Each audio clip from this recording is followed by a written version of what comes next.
One thing that has been effectively lost throughout the time and history of wrestling as a whole is the wrestlers. They're there. Yeah, I understand that they're there to tell a story, but the psychology with a referee is also a key point to the actual match. What do I mean by this? I mean, the ref picks and chooses when he wants to count out, when he wants to give a disqualification, when he wants to say, hey, you broke this rule, that's it. I think there's plenty of times that referees could step in, enforce the rules, and really make the wrestler have almost a credibility towards himself. You're going to be responsible for this match. If you decide to pick up a weapon, the referee is going to disqualify you if you use it. So, why do I want to talk about this? This has been lost. This has been totally discarded. And I think that that's going to be ineffective in the long run of wrestling, especially if you want to continue doing this. It's going to get boring. It's going to get repetitive. So when two wrestlers are fighting and say one clotheslines the other out of the ring, and they go out the third rope from the top, and they fall down to the ground, there's 2 feet on the floor, they're out of bounds. When you're out of bounds, not a second more, the referee doesn't have to go down there, check up on them, ask them if they're okay, ask them what they're going to have for lunch later, and just try to figure out, okay, what to do next. No, this should be a no-brainer. You start counting. 1, you look back. 2, and you kind of give it a little bit of space between there. That means your asses have to get back in this ring before I count to 10, or it's going to be a double count out. Nobody's going to have the end of this match if you or the other guy doesn't get back. One guy could get up, easily roll back into the ring, and then walk right out. The count restarts. More times than not, the referee decides to do his cooking. He starts to look over here. He starts to run around like a chicken with his head cut off, and he doesn't understand. He has to start counting, and I really, really hate that. So imagine you got 2 wrestlers brawling, and they stumble over the actual barricade, and everybody's getting all excited because, oh, now the action has been brought to you, and you're out here, and you're like, wow, this is a good ticket. They're out here, and the ref is saying, get back in the ring, get back in the ring. That's not what should be told. That's not what should be said. Saying get back in the ring is redundant. It doesn't make any sense. The referee's job is to look over there, look at them, and say 1, 2. When he's at 6, and they're still brawling, they better sprint like cross country, like these athletes jumping over these like walls. They jump inside the ring. If one guy doesn't make it by the count of 10, we got a winner. Somebody made it inside the ring, we got a winner. That was your own negligence. Now, if done correctly, if done with intent and done with close call in mind, we could get a real, oh, dang, somebody's going to win by a count out, and they're going to take it, you know? AEW is about, let me get the pinfall, let me get the submission. That's what they want. That's what they say, oh, we're the best wrestle. Okay? It's not, we're the best cheat. It's not, we're the best get countouts. It's not, we're the best gets disqualified, right? But I get that they're trying to protect that moniker.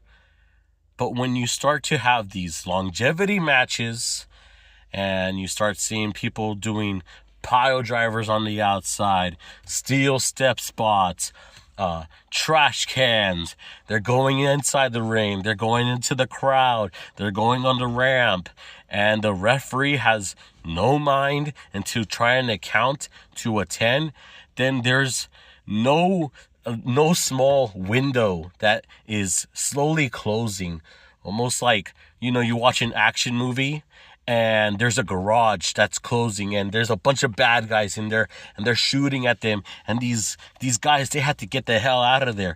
They got to start running and even just slide right under that gate, right under that closing door, and then they escape and they're out of there. And you're like, whoa, that was a really close call. They could have died, It's the same thing. Wrestling is an action movie. And if there's no heart-pounding, heart-stopping, crazy, close calls, then we're leaving things on the table. We're leaving possibilities, If things happen where some guy says, oh, I won by a count out, but guess what? I get to be a number one contender, or I won or I lost by a count out. So now a lot of my aspirations that I want to do in this company are placed in the back burner. So just with that alone gives you so much more to build on the story compared to like, you're a number one contender. You're a number one contender. This is not Oprah Winfrey. We're not just giving number one contender matches to every single person on the roster. It should be earned. It should be actually have a struggle to fight for it. Because otherwise, it's kind of worthless. It's kind of meaningless. I mean, shit. If I sign with these guys and I don't know how to wrestle and they make me a number one contender and it's a big squash match, in 2 weeks or less than that, nobody's gonna give a damn. I lost my number one contender. Oh, well, I'll just get another one. Just, it'll come around. We need to figure this out. Referees are part of the psychology. Everybody remembers catchphrases. Everybody remembers matches. Everybody remembers specific defining moments. The Hulk Hogan lifting up Andre the Giant at WrestleMania 3. We've gone through it so many times that it's textbook. You can't forget it. Even if you wanted to forget it, somebody's going to shove it in your face. Vince McMahon shoved it in your face. He wants you to remember WrestleMania. He wants you to... Remember, you hear Howell Finkel, the way he would say, WrestleMania! The way his voice just kind of echoes out to the audience. And you hear that, and you say, wow, that sounds like an amazing event. That sounds like an event that, it's larger than life. If I'm going to say it's all in, where's the casting? Where are you going to reel me in, So a lot of these things, down to the actual announcer, Lillian Garcia, she would do an amazing job. Just, happy to be there. And she has an amazing voice. Everything counts in wrestling. And I think Vincent Kennedy McMahon, whether his past was great or his past was trash or whatever the hell you think about him these days, he was able to direct that. He was able to have that vision. And I think that that's what made us fall in love with wrestling. And a lot of this stuff is like just... it's vanilla, it doesn't have any flavor. It doesn't have, even vanilla has more flavor, but it's still bland. It's still missing that thing. Another thing I see with referees is that when you're in a chokehold, the referee's first instinct to protect everybody around you is to say, he's passed out. Ring the bell. Throw in the towel. There is no struggle. There was no comeback. There was no fight. Cool. Ended abruptly when Jon Moxley finished all his matches and he got busted open. All of that kind of got diluted with us because we've seen it so many times that Jon Moxley could get busted open and still continue a match. It's almost like he's just wearing his sweat, you know? The crimson mask has to mean something. So, when I watched SmackDown as a wee lad, and you see Matt Hardy, and I loved Matt Hardy, yeah, before I even knew Jeff Hardy existed. Man, this guy, he has a cool song. He's got the camel pants, like the baggy pants. He's got the long hair. He's charismatic. He's got the V1, the version 1. And, I could slay a tornado. You're excited. You're like, yeah. And then the announcer's like, Matt Hardy's back. He's here to take on the world's strongest man, Mark Henry. These monikers that, you hear Mark Henry's music, man, it just sounds tough. Mark Henry's going out there. They start battling.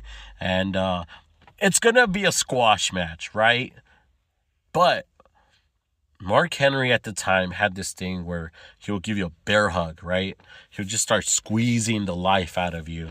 And it kind of be like, showing how strong he is, showing his grip, his strength and stuff.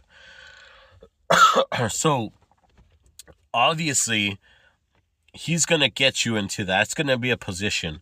And, you were excited for Matt Hardy, or he was fighting. All of a sudden, he gets caught. The referee, he's seen Matt Hardy, he's seen him lose the blood, lose the oxygen, and he's starting to fade. And Michael Cole will be like, man, he's passing out, there's no more life in him, they're trying to sell you the fact that it's over, like forget about it, go use the restroom. Or go get some food or whatever, because this match is done, right? He's trying to sell you that. Every time there's a pinfall, Michael Cole would be like, we got a new United States champion. Not yet. Boom, 1, 2. We got a United States champion. No, not yet. Oh, wow, what a close call with that. So he wants to throw that in. He wants to, have you believe by the sound of his voice, the urgency, it's over. And we're going back to Matt Hardy. You're getting squeezed. Matt Hardy's life is dying. He's giving out. You don't want him to give out because he's cool. You want Matt Hardy to keep going. And then the ref, instead of calling it, oh, that's it, throw in the towel, abruptly finished it. That looks like it's dominant. He would lift Matt Hardy's hand and let it drop. That's 1. He would do it again. That's 2. If he lifts his hand one more time and it drops, then that's it. Matt Hardy has finished.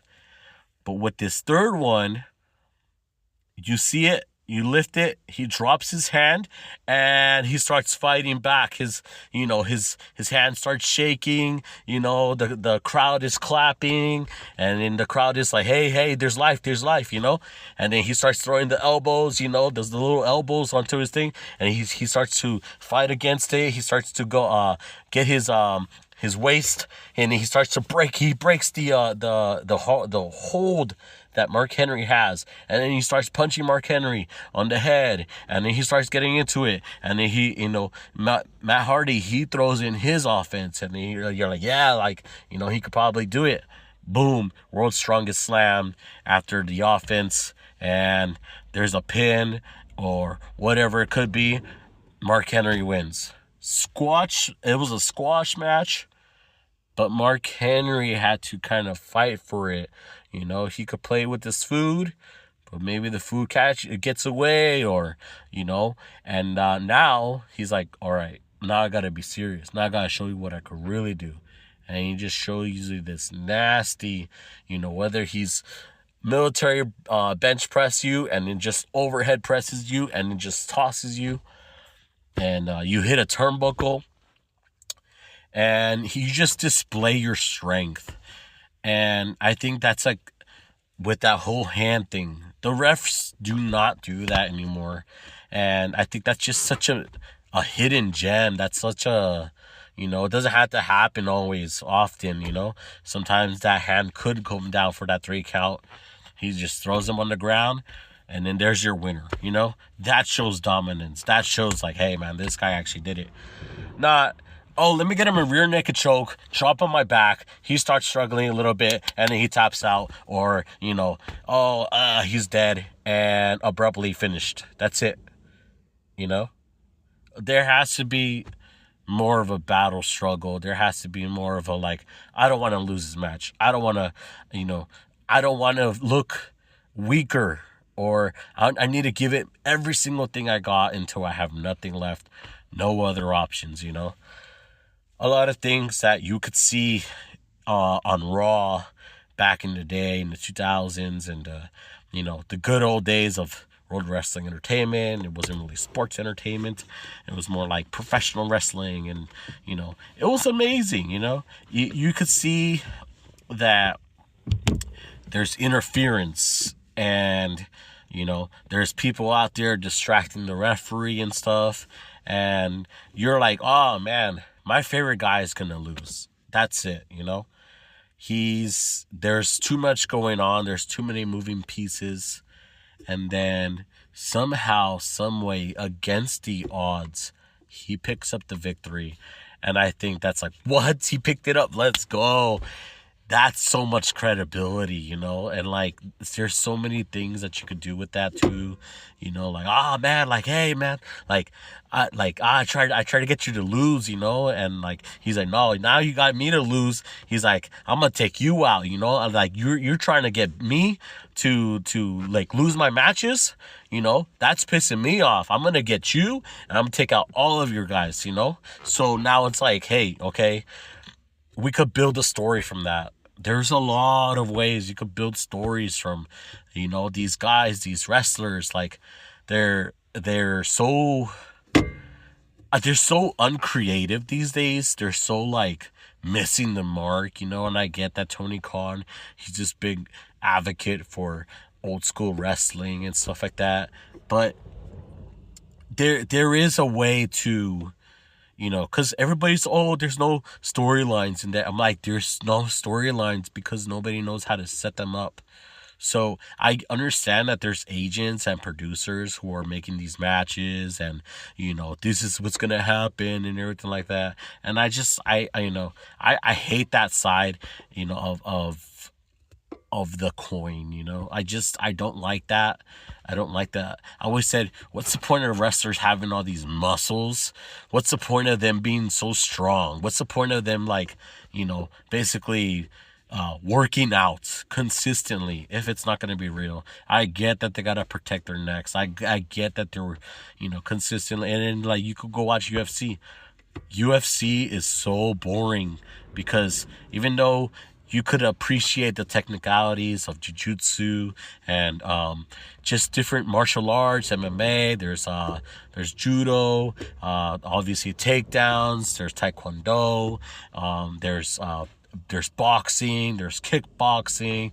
All this extra stuff, right? And yeah, it takes a long time.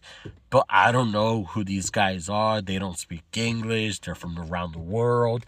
They don't really have a story other than, hey, I want to win a championship. I'm going to beat your ass, And like, okay, cool. And doesn't everybody want to win a championship? Aren't you sitting there and you want to win a championship one day? For any reason, it doesn't have to be wrestling. It could be your favorite sport. It could be something that you're practicing. It could be something that, even if you're not a champion, you want to be a millionaire, right? You're going to be a millionaire. I want to be a millionaire. I'm pretty sure everybody wants to be a freaking millionaire. And that could be translated as a champion. You want to be validated. So, everybody wants to be validated. You're just like us. You just want a championship. You just want to win money. You just want to win the match. You just want to win the fight. You want to be the world champion. You want to get the sponsors, and you're going to move on with your life. All right, cool. Great. I'm not invested into that. I appreciate that there's an art to that. I appreciate there's a technicality to that. I appreciate that there's so much blood, sweat, and tears that goes into that because that shit's real. But what about the wrestlers? Let's actually, let's get some legit battles. Let's make it more unpredictable. So, yeah, I think these referees, we always just think about them. They're the guys, the black and white, and they're trying to keep the match, And I'm like, cool, but they could do much more. And for the paycheck that they're doing, they should be sitting down, laying down in their comfortable hotel room. They're not getting beat up. Hey, I got an idea for this. Oh, I think this would be a good idea. And I could definitely do that. I could take this bump, and we could practice it, We could be safe about it. There's so much things that these elements are important when it comes down to wrestling. And like Kyoto and Earl Hebner and just every wrestler, every referee from the past, and Bill Alfonso. Remember the Bill Alfonso? I'm gonna call it right down the middle, and he had the whistle, and you're like, what is that? It's Bill Alfonso, So Bill Alfonso, he'll call it down the middle. He's a heel referee. So it's really, he was a classic, man, and a lot of people didn't see ECW.